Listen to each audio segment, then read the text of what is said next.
Hello peoples, welcome back to another episode of World of Warcraft Dungeon Progression Challenge. Looky, I'm in another storm around Tempest Keep. There's Arcatraz, there's one of the two, I forget the name of which one is which on the other side, Botanica or Mechanar. But I'm not interested in those, I'm heading into the Eye instance. The raid, where Kael'thas Sunstrider is up to no good. And I have to stop him. He's gone crazy with magic-y powers. Is that what it's called? The Eye? Just Tempest Keep. So, where does the Eye come from? Oh, this. Well, I guess you can call it either or. Here's the raid. 4 bosses. Not big, but not super small, like Magtheridon's lair. You want to head straight up, clear the first boss. You can go either left or right, so you can clear the next one, or you can just ignore all 3 of these first bosses and go straight to Kale'thas immediately for a chance at the Ashes of Alara Mount. You know, the one you saw at the beginning of the video. So for anyone new or not sure how a dungeon progression challenge works, you start with a naked character, you work your way through all the dungeons of the game, at max level of course. A naked max level character, work your way through all the dungeons up to Cataclysm's Dragon Soul raid, just to see how far you can get, collecting gear upgrades only from the dungeons you run, and you can only run them once. Just so you sort of don't semi-cheat the system by getting, well, all the best gear possible from every dungeon. Just kind of slightly, unfair that way. So when you come through the first big room, the first boss is Alar. Alar does not drop the mount, in case you're wondering, but Alar does drop a pet, which is part of the, let me clear this first, part of the, Raiding with Leashes 2 Attunement Edition achievement. You can get Pocket Reaver, Lesser Voidcaller, and Phoenix Hawk Hatchling in this raid. And as you can probably guess, Phoenix Hawk Hatchling drops from Alar. So what you have to do to pull Alar, I guess, is when he floats around close enough, hit him with a ranged attack, and he'll stop at one of these 4 points around the upper levels. And basically you attack it for a while, till phase 2. He sort of dies, but as you would expect of a phoenix, he will respawn and resurrect in the center. Also, while he is up at the top of the balcony, and while I'm waiting for him to respawn, sometimes he'll spawn an egg of a smaller phoenix. You have to kill that, and he'll float around to the next platform, so you need 2 groups to make sure you do that. Because if nobody's in melee range, he'll do like a raid-wide AoE fire attack that also applies a stacking debuff which increases fire damage taken. That's why you need 2 groups and somebody at every other platform. So let's say he's here, he moves to the second platform, first group finishes with the smaller phoenix ad. So while Alar is at the second platform, the first group would run past him to the third one to be ready for when Alar moves from the second platform to the third, just so that there's no time where Alar has nothing in melee range to attack. So, what do we get? Nope. Got a pretty cool... Nope, Talon of Alar. That would be cool if you actually dropped the fist weapon. Hunter Trinket. Nope. I'm taking this stuff anyway because I can use it to sell for money.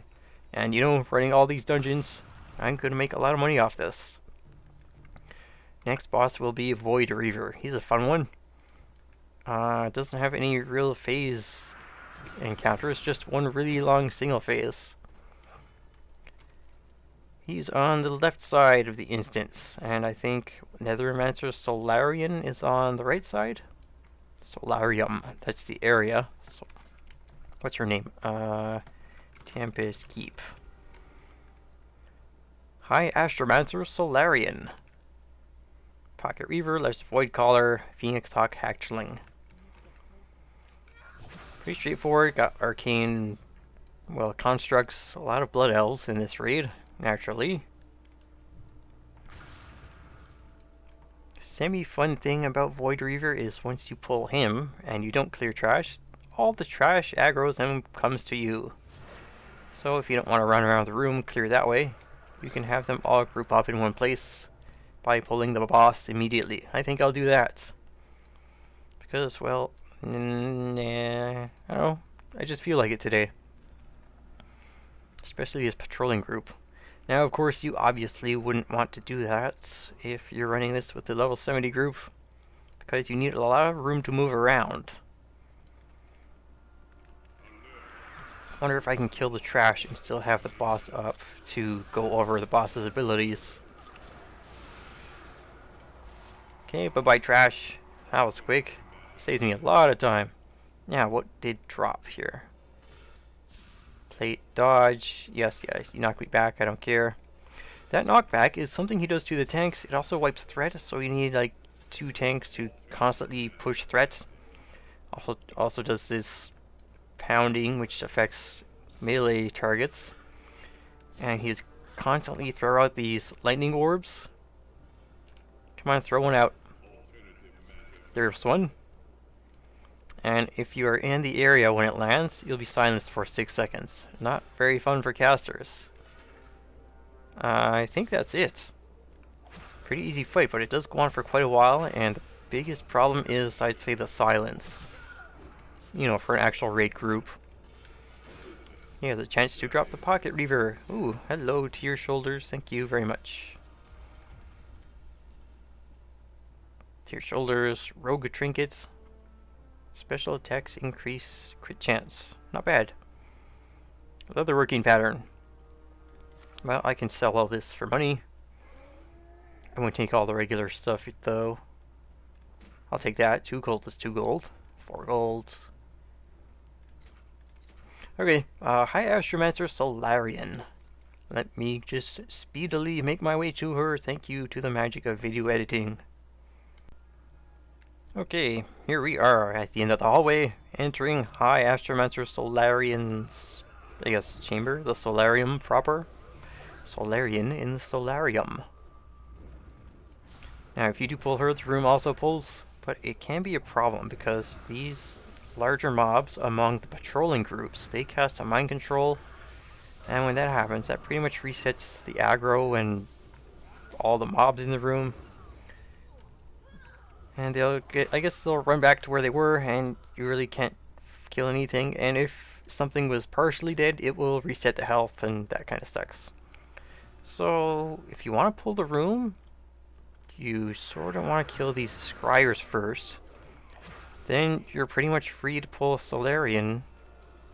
Well, pretty much free to pull a Solarian. I felt like there was something else to that sentence. You're free to pull Solarian. Cast arcane missiles. She'll also, I think, right. She'll cast a debuff on a player, which causes him to be flung up or exploded up high into the sky. Now, it is definitely high enough to die from fall damage, but did anything good? Nope. Here it is. What is it? Wrath of the Astromancer. You deal damage to nearby allies, and when it falls off, you are flung up high into the air. High enough to die, but because of how the debuff works, you don't take fall damage. And if anyone else is in range, they are also flung up. And although the primary player doesn't take fall damage, anyone else hit by it will take fall damage. So, yeah, very bad if you stand next to somebody. So once she's low enough on health, she'll absorb magics and reset the fight. Nope. Oh, okay. I forgot about this part. Once in a while, she'll turn invisible and summon a bunch of guards to attack you. She'll respawn once you take them all out, or after a certain amount of time. Apparently, not when I take them all out. Because there are more. Oh my god, this fling me up into the sky thing is pretty annoying. There we go. Low on health, she'll turn herself into this void monster. I guess that's your little frenzy and rage thing. Has its own abilities, but I don't think it's too much to deal with compared to the first part of the fights. Healer belts, cloth, staff. This is a pretty cool looking staff. Maybe. Depending what you think cool is. She has a chance to drop the mini Void Walker. Where is it? Lesser Void Caller. Nice. It looks like the one you get in Shadow Moon Valley in Draenor. What is it? Demidos. Nope. Well, that's what I was thinking of. Okay, onwards to final boss, Kael'thas Sunstrider. He's up in the center room. You don't have to take this path. You can go up either path. And the trash in the room, surprisingly, even though he is the last boss, the trash does not pull if you pull him. So you can leave it up as long as you stay within the boss area and aren't flung around or fight near the trash. They won't aggro and you can have yourself a fun time. Well, that's a little trash. Nothing that I want off of it. Oh well. Anyways, the stuff I want is actually from Kael'thas. He spawns with a assortment of what does he call these guys? Well, Blood Elf Council, whatever. Fight is split into like 4 or 5 different phases. First one you encounter his, well, I don't know, damn it. It's on the tip of my tongue. Like his council? Well, whatever. You fight each of these one at a time. Then you fight these arcane enchanted legendary weapons that are used to fight Kael'thas himself. Then you fight all of his followers at once because he uses mass res or something.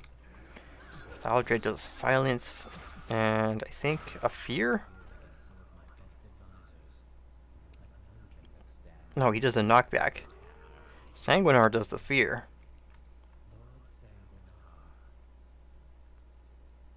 I think he does it right away. Yeah, there you go. Oh no, I've got Berserker Rush. What is it? Berserker Rage. Grandmaster Capernian does an arcane explosion that knocks you way back and also slows, which is very annoying. Thank you so much. Good thing I was smart about it and made myself knock back towards Talonius, which is also annoying. He casts like a engineer's toy debuff on me, causing me to be occasionally disoriented. So I'm going to run over here. This will make all the weapons gather around the corner so that I can defeat them all at once. So that the casters and the ranged weapons like the bow will not be out of range and I'll have to chase them down. So during this time you have to figure out who gets what weapons, who can use which ones, and how they're going to use it. Warrior, well, tank obviously would use a shield, phase shift, bulwark. That prevents damage from a certain special attack. What would I use? You know, hey, these are upgrades. Increase movement and melee attack speed, 2-hand axe, thank you. Bow, 1-hand sword, 2-hand staff, 1-hand mace. Well, can't use most of it, but I can use this. Which one would be best to use in place? Also, during this time, it is quite a little bit of a while to figure out what you're going to do until the next part starts, where you have to fight all of his followers. 24:16, wow.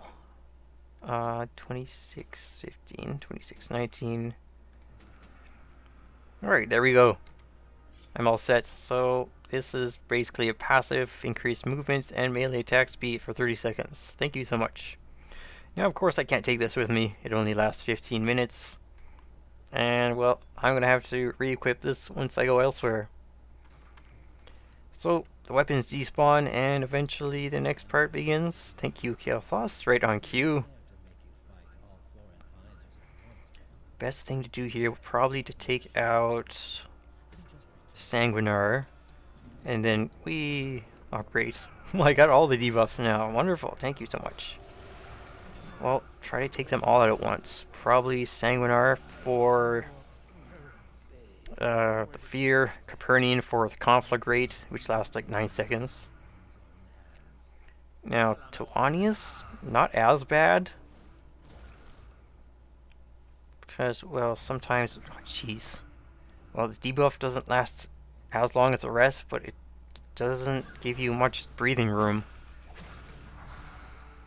So, Kael'thas casts all kinds of random stuff. Disorient, Fireball. There's probably some other things that happen. Oh, this is a Flame Strike. Don't want to stand in that. Kind of weird to not see Flame Strike being cast. So once you take him to, I think that was 50% health, he'll absorb nether magics and stuff. What is this? Oh yeah, this is the buff I get from Devastation. Increased movement and melee attack speed. Look at me and my little zoom lines. Okay, at about half health or so, Kael'thas absorbs other magics, becomes a giant, and fights you some more. And it's pretty loud. The sound effects. Kael'thas, keep it down.